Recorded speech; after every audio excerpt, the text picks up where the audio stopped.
how do I keep my products updated with firmware, software? Are there fixes?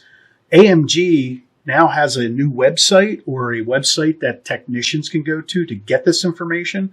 Yeah, so a lot of times with even, I mean, it doesn't really matter what device type it is, but like let's say switches, AMG switches, for example, it's nice to have a location, a portal to go to be able to retrieve firmware, see what's latest, read release notes, look at a knowledge base, like how-tos maybe, and in this case, even be able to submit a ticket for help. So what we're going to do is kind of look at that and kind of walk through the site a little bit. But just so everybody's aware, the link to get to it is support.amgsystems.com. That's how you'll browse to it. Okay. We have it up here, and we'll kind of talk through a little bit what's there. It's very easy to navigate, and we'll step through some of that things and some actual nice options that are there to get you notifications when things change. Okay. Now, I guess the big question is there any cost to this? Or no cost. Is there licensing or anything of that nature? No cost. So the only thing that is required is when you go to that, when you navigate to that site, you are going to need to register. Sure. Register so that you can actually be given notifications when stuff is updated or changed or anything like that. That's how they manage that. Nice. Okay. So this is your main screen. This is what you'll be presented with after you log in. Okay. And you'll see here at the top, I really want to point everybody to the top right. That's navigation I use for this. Specifically knowledge base. If you click on knowledge base, it's going to get you to the same page as if you click down here for AMG systems. We're going to the same place, but I just refer everybody up to knowledge base. Sure. So if you click there, what we'll see is some options here in the middle. There's a troubleshooting section. Right here in the middle, firmware and how-to guides is really me with a technical background. That's where I want to look, right? Sure. And I'm sure anybody that's out there, programming or setting these up, need to know how to configure something. This is huge.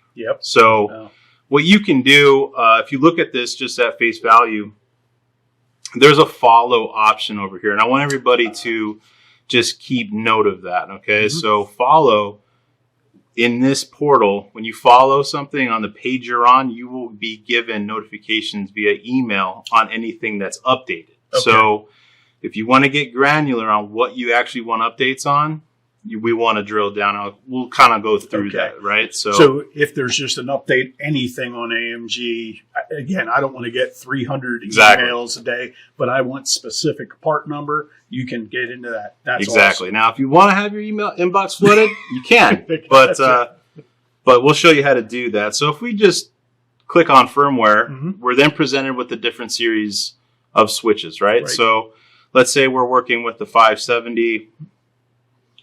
Then we go into the different models of the 570, okay? Now, if you wanted to follow any 570 series switch, any model number underneath of that series, then you can follow here, and you'll get an update anytime any of these switches has a firmware update, okay? Now, if you, let's say this top one, just as an example, I look at this guy. This is this firmware. Now, just so everybody's aware, this is where if you wanted to just follow this series switch, this is where you follow. Okay. You'll only get emails about this device. Okay. So you'll get the access to the release notes. So it'll map out everything that's changed, updated, anything like that related to the firmware. And there's a download link easily accessible right there on the right. Okay. So great. Very simple to use and navigate. What we'll do is we'll jump back to the AMG or the knowledge base main page. So we'll kind of go into how-to guides, and what you'll see is this is kind of laid out the same way as the firmware section was. So if we go under how-to guides, again, you have your series types. Again, you have your follow options. So if we dive into the AMG 570, this is where you start seeing articles specific to how to configure the switch. Okay. Here's a big one, configure an IP address, right? Out of the box, it has a default one. Maybe I need to have that specific to my environment. This is not uncommon, right? So I don't know. I've never messed with an AMG switch. We just got these. How do I do it? Easily able to grab that here instead of searching all over the place for it. So Click on here. It'll give you a step-by-step with screenshots on how to carry that out, save the configuration. Everybody knows that if you make a change on a switch, you have a running configuration and you have a startup config. Right. So this does go all the way through and making sure that you're saving your running configuration to startup, because what will happen if you don't, you reboot and you clear your config, awesome. Right? So nobody wants that. Okay. So this will map all that through. And again, you have follow options as you drill down. So you can really get granular in what you want to do. I think another big impact to this portal is up here at the top right where there's a button that says add ticket. Okay.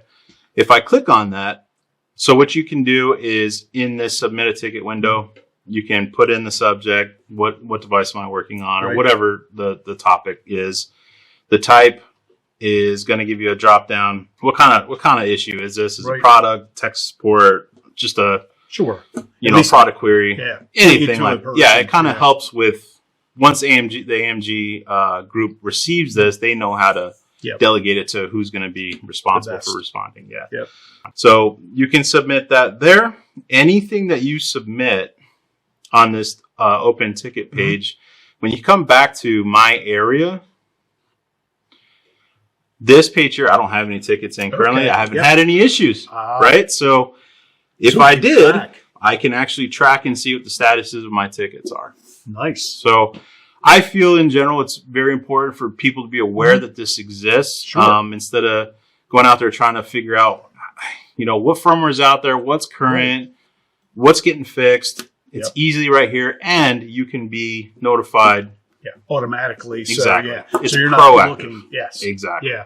And again, you're an integrator, you're an end user, you're maintaining your equipment or trying to, unless it's broke. Most people aren't looking for firmware, but if you get an automatic update and say, hey, there's a new firmware out here. Okay. Now I can be proactive at that point. Because again, we're thinking about, well, is it broke? But we also got to think of the cybersecurity side of it.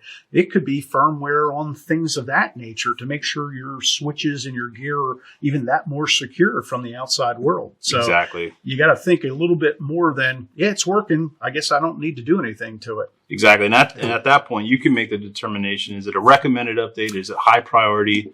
Right. Does it need attention now? Gotcha. No, Brad, this is great. And thanks for bringing it to all of our attention, because again, being proactive, staying in front of it is the key today for any system, especially when you're talking about cybersecurity and security systems. So thank you. Appreciate it. You're welcome.